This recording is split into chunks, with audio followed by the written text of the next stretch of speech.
ఏంది నువ్వు ఫోన్ చేయమంటే చేసాడువేనా? నువ్వు అను బాంబులే చంపేస్తానండి. చూడు బే, నువ్వు కాదురా నన్ను ట్రాన్స్ఫర్ చేసేది, నేను నిన్ను సిటీలో లేకుండా చేస్తా. నువ్వు బాంబులు వేసుకో. హాయ్, మళ్ళీ నన్ను వదిలేస్తున్నావు ఏంటి?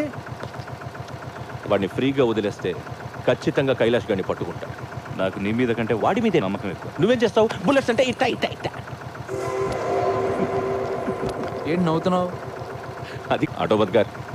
ఇంత డబ్బు మనం కట్టలేం కాబట్టి అదే బ్యాంక్ని రాబరీ చేసేద్దాం, ఈ రాత్రికే దోచేద్దాం. నీకు నమస్కారం రా. ఇలాంటి డెసిషన్ తీసుకోకరా. నిన్ను చూస్తున్న నాకు భయం వేస్తుంది. నీతో కలిసి కాపురం చేయాలంటే మామా నేను వచ్చిందే అందుకు. అచ్చా tell me, who is the best villain in the city? ఇంకెవరు? నువ్వే.